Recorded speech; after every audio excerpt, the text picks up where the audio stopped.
The massive chamber stretched upward into darkness, so tall that Ambassador Linda Morrison could not see where it ended.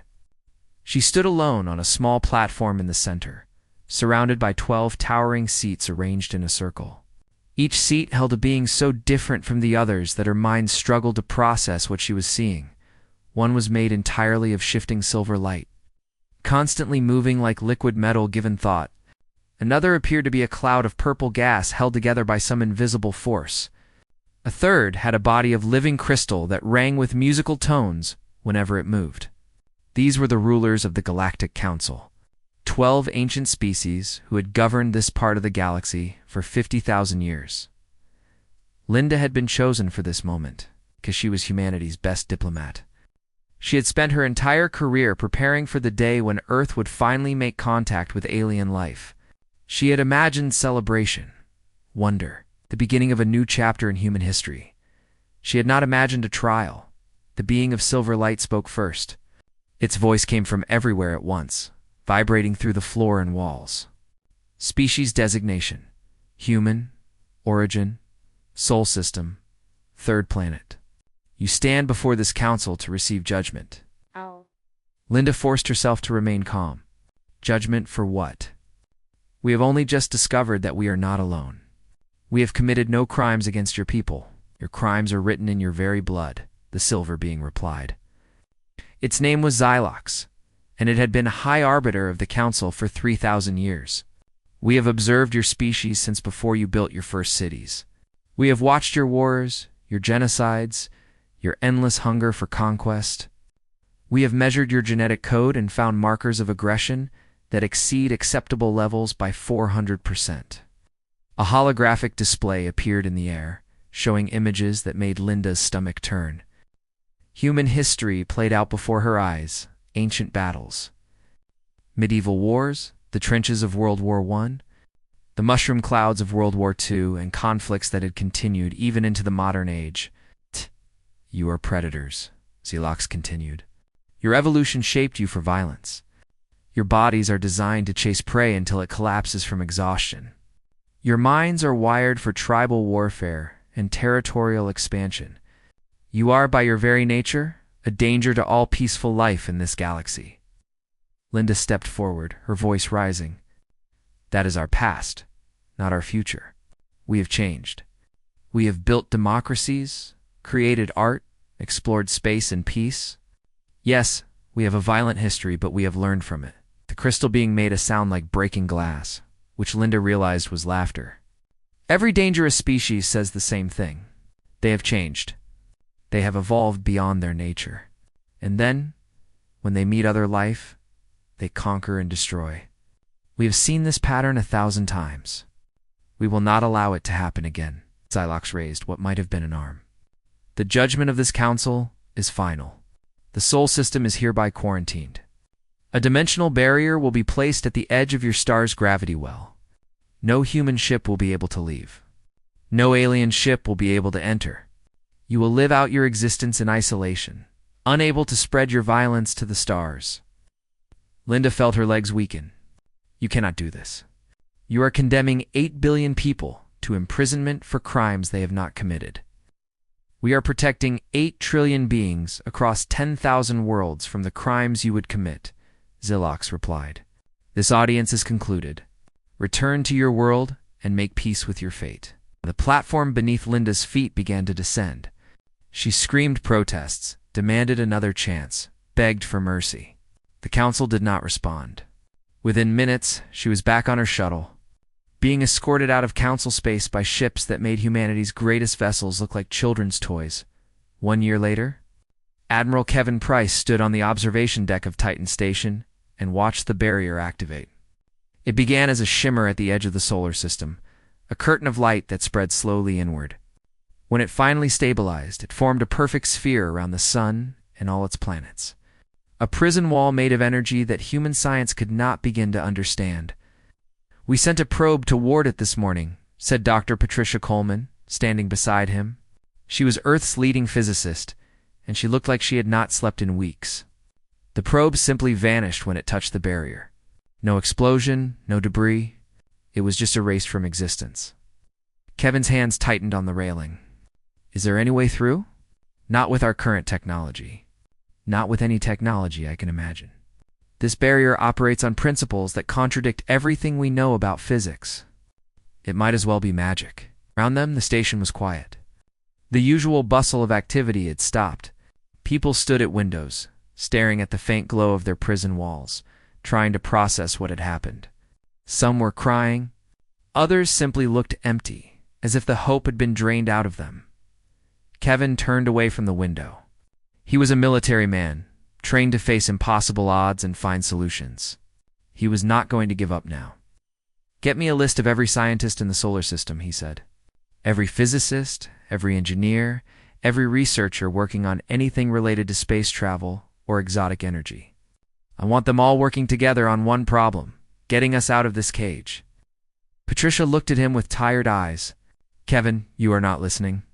This technology is thousands of years beyond us, maybe millions. We cannot just solve it through hard work. Then we will take thousands of years if we have to, Kevin replied. We will take millions. But we are not going to sit here and wait to die. We are not going to let our children and our grandchildren grow up in a prison. He paused, looking back at the barrier. They called us predators. They said we were too aggressive, too dangerous. Maybe they are right. But they forgot something important about predators. What is that? Kevin's eyes hardened. We do not give up. We do not stop fighting. And we never, ever forget those who hurt us. He turned to address the officers and scientists who had gathered behind him, drawn by his voice. Spread the word to every colony, every station, every ship in the system.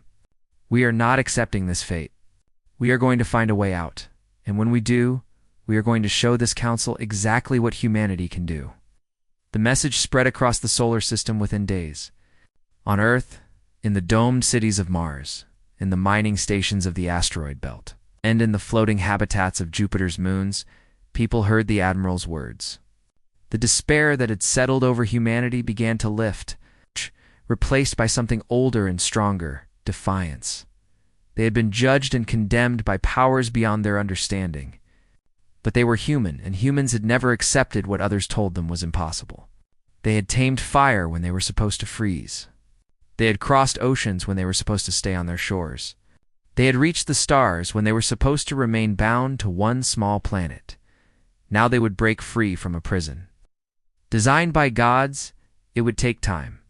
It would take sacrifice. It would take every ounce of creativity and determination that the human race possessed. But as the barrier pulsed with alien light around their solar system, 8 billion humans looked up at their cage and made a silent promise. This was not the end of their story. It was only the beginning. 200 years passed inside the barrier. For the Galactic Council, it was barely a moment, a brief note in records that stretched back 50,000 years. They had quarantined dangerous species before, and the result was always the same.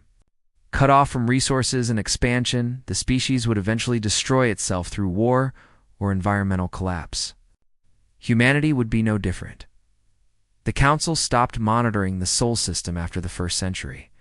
There was nothing to see, they believed. Just another failed species slowly dying in its cradle. They could not have been more wrong. Director Samuel Grant walked through the underground research facility beneath the Martian surface. The tunnels stretched for miles in every direction, filled with laboratories, testing chambers, and prototype engines. Thousands of scientists worked here in conditions of absolute secrecy. Continuing research that had begun 200 years ago when Admiral Kevin Price had refused to accept humanity's fate. Samuel was old now. Over 90 years, but medical advances had kept his mind sharp.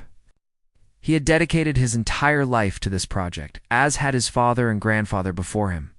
3 generations of Grants had worked toward this single moment. Director, we are ready, said Dr. Catherine Webb, meeting him at the entrance to the main testing chamber. She was young, brilliant, and barely able to contain her excitement.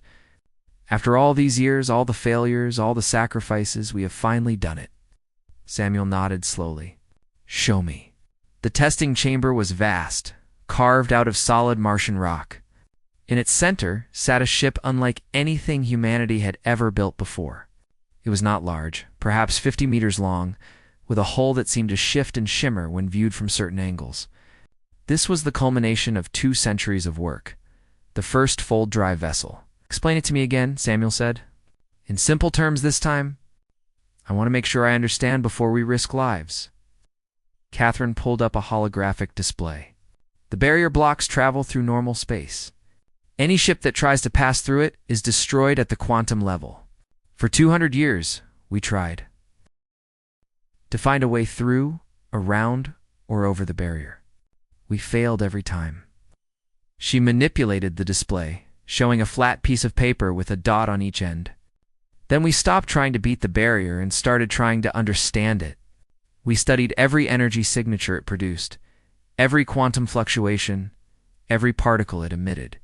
The council thought they were imprisoning us, but they were actually giving us the greatest physics lesson in human history." The paper folded in the display, bringing the 2 dots together. "We discovered that space itself is not flat.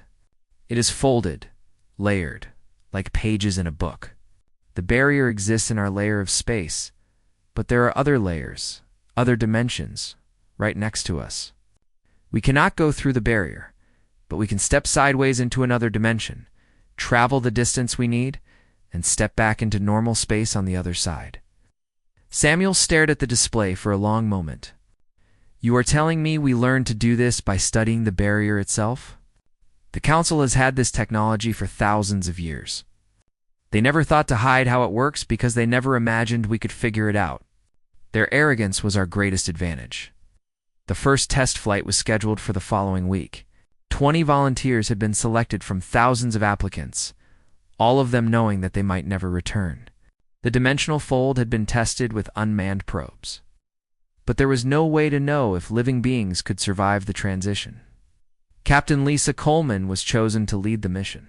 She was 42 years old, a veteran pilot with nerves of steel, and a personal reason for wanting to break free.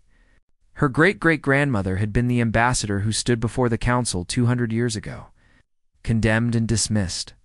Lisa had grown up hearing that story, and she had sworn to finish what her ancestor had started. The ship was named Defiance, because that was what humanity had become. On the day of the launch, Lisa stood before her crew in the hangar bay. They were engineers, scientists, pilots, and soldiers, the best humanity had to offer. They looked at her with a mixture of fear and determination. "I am not going to give you a speech about destiny or glory," Lisa said. "What we are about to do is dangerous. We might die. We might end up scattered across dimensions, lost forever. But if we succeed, we will change everything. Our children will not grow up in a cage. Our species will not die in silence. We will show the galaxy that humanity cannot be contained." She turned and walked toward the ship. One by one, her crew followed. The fold drive activated with a sound like reality tearing. The Defiance shuddered, its hull groaning under forces that should have been impossible. Lisa gripped her controls, watching through the view screen as normal space twisted and bent around them. Colors that had no names flashed past, and for a moment, she felt like she was everywhere and nowhere at once. Then, suddenly, stillness. Lisa opened her eyes. Through the view screen, she saw unfamiliar stars against the blackness of space. Her navigation officer ran the calculations 3 times before speaking, his voice shaking. "Captain, we are 300 light-years from Earth. We are outside the barrier." Lisa let out a breath she did not know she had been holding. She activated the communication system, knowing that the message would take years to reach home through the relay probes they had left behind. But it would reach home. "This is Captain Lisa Coleman of the Defiance. The fold drive works. We are free. Begin construction of the fleet. Humanity is coming." Back on Mars, Director Samuel Grant received the message 6 months later. It's transmitted through a chain of probes hidden throughout the solar system. He read it 3 times, then walked slowly to his office and closed the door. He allowed himself 5 minutes to cry. 5 minutes to release 200 years of fear and doubt and desperate hope. Then he wiped his eyes and got back to work. Over the next 50 years, humanity spread in secret across the galaxy. They avoided council space, hiding in the dark regions between stars where no one thought to look. They built colonies on worlds too harsh for other species to consider. They constructed shipyards in the debris fields of dead systems. Admiral Frank Harris oversaw the construction of humanity's first true battle fleet. The ships were unlike anything the galaxy had seen before. Fast, adaptable, and built by a species that had spent 2 centuries preparing for the moment when they would face those who had imprisoned them. "We are not just catching up to the Council," Frank told his officers. "We are surpassing them. They have had 50,000 years of peace and stability. They have grown comfortable, predictable, slow. We have had 200 years of desperation and anger. Every breakthrough they made over millennia, we have matched in decades." Humanity called their hidden domain the Shadow Reach. It was a network of colonies and stations that existed in the gaps of galactic civilization, invisible to those who were not looking for it. They traded with outcasts and exiles, learned from species that the Council had abandoned or ignored, and slowly built an economy and military that would have seemed impossible to the doomed species quarantined in the Sol system. The Council never suspected. Why would they? The humans were safely contained, slowly dying, as all dangerous species did. There was no need to check on them, no reason to monitor their prison. In the darkness between stars, humanity grew strong, and they remembered everything. The Velthari were a gentle species. They had soft blue skin, large dark eyes, and delicate frames that seemed almost fragile. They had discovered space travel only 3,000 years ago, which made them infants by galactic standards. The older species tolerated them the way adults tolerate children, with distant kindness and little real attention. When the Kryn Raiders attacked Velthar 7, the colony sent a desperate message to the Galactic Council. The Kryn were insectoid predators, all sharp edges and clicking mandibles. And they had decided that the Velthari mining colony would make an easy target. They were right. The colony had no weapons, no military ships, nothing but 1,000 frightened civilians who had never known violence. The Council received the distress call and promised to investigate. They would send a peacekeeping force to assess the situation. It might take 5 years, perhaps 10. The bureaucracy of an ancient civilization moved slowly. The Velthari were not important enough to rush. Commander Ryan Torres received the same distress call through channels that were not supposed to exist. He commanded the Persistence, a heavy cruiser built in the Shadow Reach, and he had standing orders for exactly this kind of situation. Ryan was 35 years old. Born on a hidden colony that the Council did not know existed, he had never seen Earth, never lived inside the barrier that still surrounded the Sol system. But he knew the stories. Every human child grew up learning about the Council's judgment, about the centuries of imprisonment, about the promise that humanity had made to itself. How long to reach the Velthari colony? He asked his navigator. 12 light years, Commander. With the full drive, we can be there in 6 hours. Ryan did not hesitate. Set course. All hands to battle stations. We are going to introduce ourselves to the galaxy. The Persistence emerged from dimensional fold space above Velthar 7 to find chaos. 3 Kryn destroyers hung in orbit, firing down at the colony below. Smoke rose from multiple impact sites. The Velthari communication. Frequencies were filled with screaming and crying. The Kryn noticed the new arrival and sent a challenge. They had never seen a ship like this before, with its strange angular design and unfamiliar energy signatures. They assumed it was a lost merchant vessel, perhaps a smuggler who had stumbled into the wrong place at the wrong time. Unknown vessel. This is Kryn Raider Fleet 7. Leave this space immediately or be destroyed. Ryan opened a channel, speaking calmly. Kryn vessels. This is the human warship Persistence. You have exactly 30 seconds to cease fire and surrender. This is your only warning. The Kryn commander made a sound that might have been laughter. Human. He had never heard of such a species.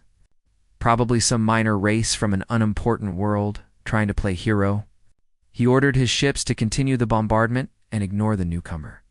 The battle lasted 47 seconds. The Persistence moved with a speed that the Kryn could not track. Its weapons fired beams of energy that cut through Kryn shields like they were not there. Human targeting systems, designed by a species that had evolved to throw rocks at moving prey. Locked onto vital systems with terrifying precision, when it was over, 3 Kryn destroyers were expanding clouds of debris, and the human ship had not taken a single hit. Ryan directed his ship into the atmosphere, deploying ground forces to secure the colony. The Kryn had landed troops to loot and capture prisoners, and those troops were now trapped on a planet with angry humans between them and escape. Lieutenant Amy Patterson led her squad through the burning streets. She was 28, born on Mars, trained in combat since she was old enough to hold a weapon. Her ancestors had been imprisoned for being too aggressive, too violent, too dangerous. Now she was going to show exactly what that aggression could do when aimed at those who deserved it.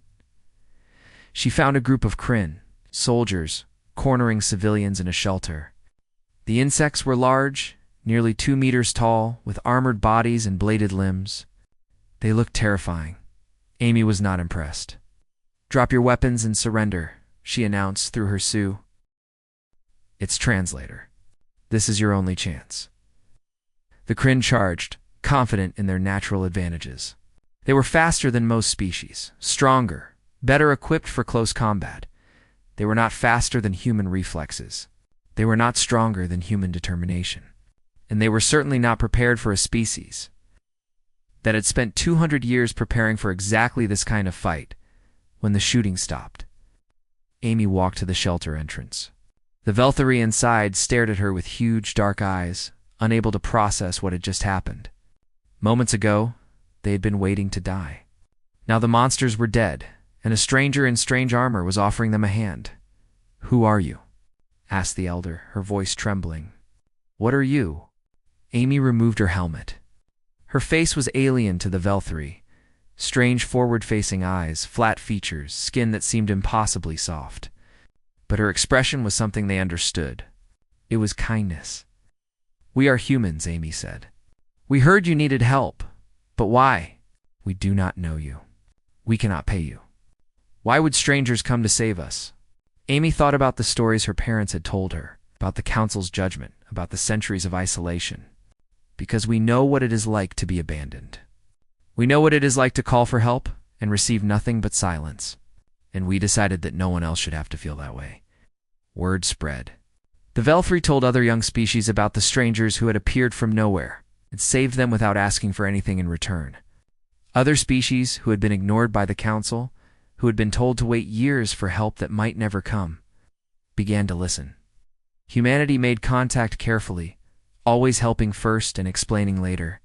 They responded to pirate attacks, natural disasters, and medical emergencies that the Council was too slow to address. They asked for nothing except friendship and fair trade. Within 20 years, the Free Systems Alliance was born. 47 species, all of them young races who had been marginalized by the ancient powers, joined together under human leadership. It was not an empire built on conquest.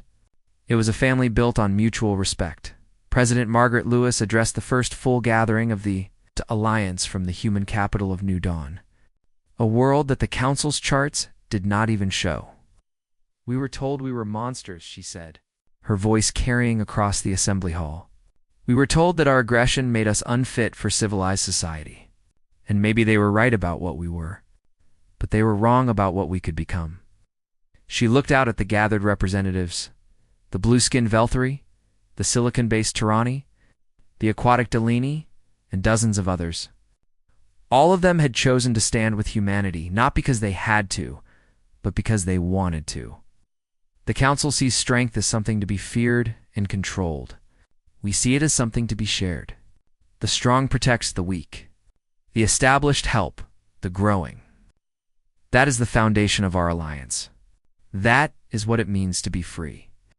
The applause that followed echoed through the hall, a sound made by dozens of different species united by a common purpose. Far away, in the ancient chambers of the Galactic Council, no one heard it. No one suspected that the quarantined humans had escaped, built an empire, and begun to change the galaxy. But they would learn soon enough. The Galactic Council finally noticed humanity when the Free Systems Alliance economy surpassed that of 3 Council member species combined. Trade routes that had existed for millennia began to shift. Young species who had once sought council membership now looked toward the Alliance instead. Something was changing in the galaxy. The ancient powers could no longer ignore it. High Arbiter Xylox called an emergency session. He had ruled the council for over 3 centuries now, his form of shifting silver light unchanged by the passage of time. Around him, the other 11 members gathered, their ancient minds struggling to process what their investigators had discovered. "The humans have escaped their quarantine," Xylox announced, his voice heavy with disbelief. "They have been free for over a century. They have built colonies across 40 star systems and formed alliances with nearly 50 species. The crystal being, whose name translated roughly as harmony of mathematics, made a sound like shattering glass. Impossible. The dimensional barrier is perfect. No technology in this galaxy can penetrate it." "They did not penetrate it," Xylox replied. "They went around it. They developed a method of dimensional folding that allows them to step outside normal space entirely. Our own barrier taught them how to do it." Silence fell over the chamber. The council had imprisoned dangerous species before, but none had ever escaped. None had ever turned their prison into a classroom and learned secrets that the council itself barely understood. Asked the gaseous entity known as the Collective Voice. Xylox displayed the findings of their investigation. Human ships that moved faster than anything in the council fleet. Weapons that could cut through shields designed to withstand stellar impacts. Communication systems that operated across dimensional layers, impossible to intercept or jam. "They have exceeded our capabilities in multiple areas," Xylox admitted. "In 200 years of isolation, they made more technological progress than most species make in 10,000. They are no longer primitives. They are a major galactic power." Debate that followed lasted for months. Some council members argued for immediate military action to crush the human threat before it grew any stronger. Others suggested negotiation, offering humanity a seat on the council if they disbanded their alliance and accepted supervision. A message was sent to the Free Systems Alliance, demanding that human representatives appear before the council to discuss the terms of their integration into civilized galactic society. Ambassador George Peters represented humanity at the council for the first time in 300 years. He was an older man, gray-haired and calm, who had spent his entire career preparing for this moment. He walked into the same chamber where Linda Morrison had stood centuries ago, but this time he was not alone. Behind him stood representatives of 47 allied species, all of them choosing to face the council alongside their human friends. "You have been summoned to explain your actions," Xylox began. "You have violated the terms of your quarantine, formed unauthorized alliances, and interfered with council affairs. However, we are prepared to be merciful. Accept a seat on this council, disband your alliance, and submit to oversight. In return, we will forgive your transgressions and welcome you into the civilized community." George listened politely, then smiled. It was not a friendly smile. "Let me make sure I understand," he said. 300 years ago, you judged humanity without trial, condemned us without evidence, and imprisoned us without hope. You left us to die in a cage while you turned your attention to more important matters. And now, after we freed ourselves through our own efforts, built our own civilization through our own sacrifice, and created something better than anything you have achieved, you offer to forgive us?" He stepped forward, his voice rising. "We decline." The chamber erupted in chaos. Council members who had never been challenged by a younger species shouted demands and threats. Security forces moved toward the human delegation. For a moment, it seemed like violence would break out in the heart of galactic civilization. George raised his hand, and the human delegation went still. The allied species behind them did the same. In that moment of perfect discipline, the council saw something that frightened them more than any weapon: unity. "We are not here to beg for your approval," George continued. "We are here to deliver a message. The Free Systems Alliance exists. It will continue to exist. We will protect any species that asks for our protection, trade with any species that wishes to trade with us, defend ourselves against any species that attacks us. You can accept this reality, or you can oppose it. The choice is yours." He turned to leave, then paused. But before you decide, remember something. You called us monsters. You said we were too aggressive, too dangerous to be allowed into the galaxy, and maybe you were right. So think very carefully before you give us a reason to prove it. The human delegation departed, leaving the council in stunned silence. 2 months later, the Kryn Dominion launched a preemptive strike against Alliance territory. The Kryn had been council allies for 20,000 years, and they believed that a show of force would break the young coalition. Their fleet of 200 warships was the largest military force assembled in centuries. Admiral Helen Drake commanded the Alliance defense from her flagship, the carrier New Hope. She had 60 ships under her command, less than a third of the Kryn numbers. By any reasonable calculation, she should have retreated or surrendered. Helen had never been reasonable. The Kryn have not fought a real war in 15,000 years, she told her officers. They have tactics that were outdated before humans learned to write. They expect us to fight like every other species they have ever faced. Defensive formations, predictable maneuvers, gradual escalation. We are not going to do any of those things. The Battle of Cygnus Gate began when the Kryn fleet emerged from faster-than-light travel and found the Alliance ships waiting for them. The Kryn commander ordered a standard encirclement pattern, confident that superior numbers would carry the day. Helen ordered her ships to charge directly into two. The center of the Kryn formation, the human vessels moved with coordination that seemed impossible, weaving through enemy fire, targeting command ships and ammunition stores with surgical precision. Human pilots, inheritors of a species that had spent millions of years hunting prey across open savannas, tracked targets and made split-second decisions that left the Kryn reeling. Within an hour, the Kryn command structure was shattered. Ships that had never operated without central coordination began to make mistakes. Human squadrons exploited every error, every moment of confusion, every gap in the enemy lines. When it was over, 163 Kryn warships had been destroyed or disabled. The remaining 37 fled in disorder, their commander dead, their fleet broken. Helen did not pursue. Instead, she opened a channel that would be heard across the galaxy. This is Admiral Helen Drake of the Free Systems Alliance. The Kryn Dominion attacked our territory without provocation. They have paid the price for that decision. We do not want war. We do not seek conquest. But we will defend ourselves and our allies against any aggressor, no matter how ancient or powerful they believe themselves to be. She paused, letting her words sink in. The Galactic Council called humanity dangerous. They were right. But we choose who we are dangerous to. Attack the innocent, and we will be your worst nightmare. Live in peace, and we will be your greatest friend. The choice, as always, is yours. Across the galaxy, species who had lived in fear of the ancient powers for millennia heard that message.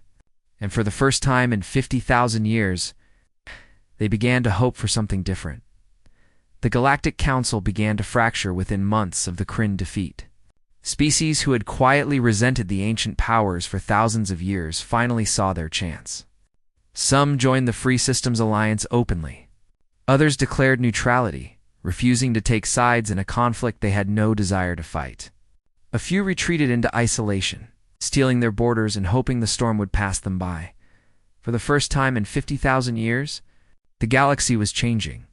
President Daniel Patterson watched the latest reports from his office on New Dawn. He was 43 years old, the grandson of Lieutenant Amy Patterson, who had helped save the Vel-3 colony decades ago. His family had been part of humanity's journey from prisoners to empire builders. And now he led a coalition that had grown to include over 100 species. The door chimed, and his aide entered. "Sir, High Arbiter Zelox has arrived. He is asking to see you." Daniel set down his tablet. This was a meeting he had been expecting for some time. "Send him in." Zelox entered slowly, his form of shifting silver light somehow seeming diminished. He had traveled alone, without guards or attendants, crossing Alliance space on a ship that carried no weapons. For a being who had ruled the galaxy for 3 centuries, it was an act of remarkable humility. President Patterson, Zilok said. Thank you for receiving me, High Arbiter. I must admit, I did not expect you to come in person. Zelox moved to the window, looking out at the city below. New Dawn had been built from nothing in less than a century, a testament to human determination. Its towers reached toward the sky, its streets filled with beings from dozens of different species, all living together in peace. 350 years ago. I stood in judgment of your species, Zelox said. I looked at your history and saw only violence. I measured your genetics and found only danger. I believed that condemning you to extinction was not only justified but necessary for the safety of the galaxy. He paused. I was wrong. Daniel walked to stand beside the ancient being. You were not entirely wrong. Humanity has done terrible things. We have waged wars that killed millions of our own kind. We have committed atrocities that shame us to remember. The capacity for violence that you saw in us is real. Then how do you explain this? Xylox gestured at the city, at the Alliance, at everything humanity had built. You had every reason to become the monsters we believed you were. You could have used your power for conquest and revenge. Instead, you built something better than the Council ever achieved. Why? Daniel thought about the stories he had grown up hearing. The judgment, the imprisonment, the centuries of struggle. The moment when humanity could have chosen hatred, but chose hope instead. Because we learned something during those 200 years in your cage, he said. We learned that the fire inside us, the drive that made us dangerous, could be aimed at things other than destruction. We could use it to protect instead of conquer, to build instead of break, to lift others up instead of pushing them down. He turned to face Xylox directly. You were right that we are aggressive. You were right that we are driven by instincts that evolve for survival and competition.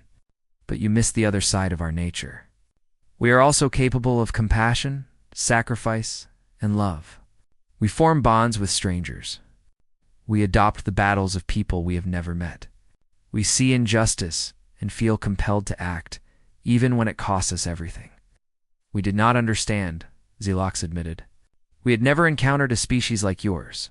The patterns we relied on, the models that had predicted behavior for 50,000 years, they did not account for what you could become.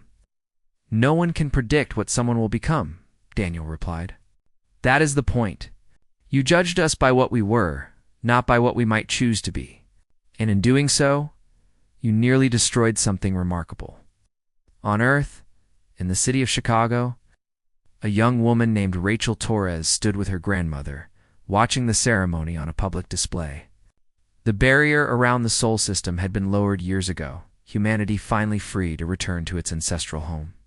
Earth was being rebuilt, its scars slowly healing, its people reconnecting with a history that had almost been lost.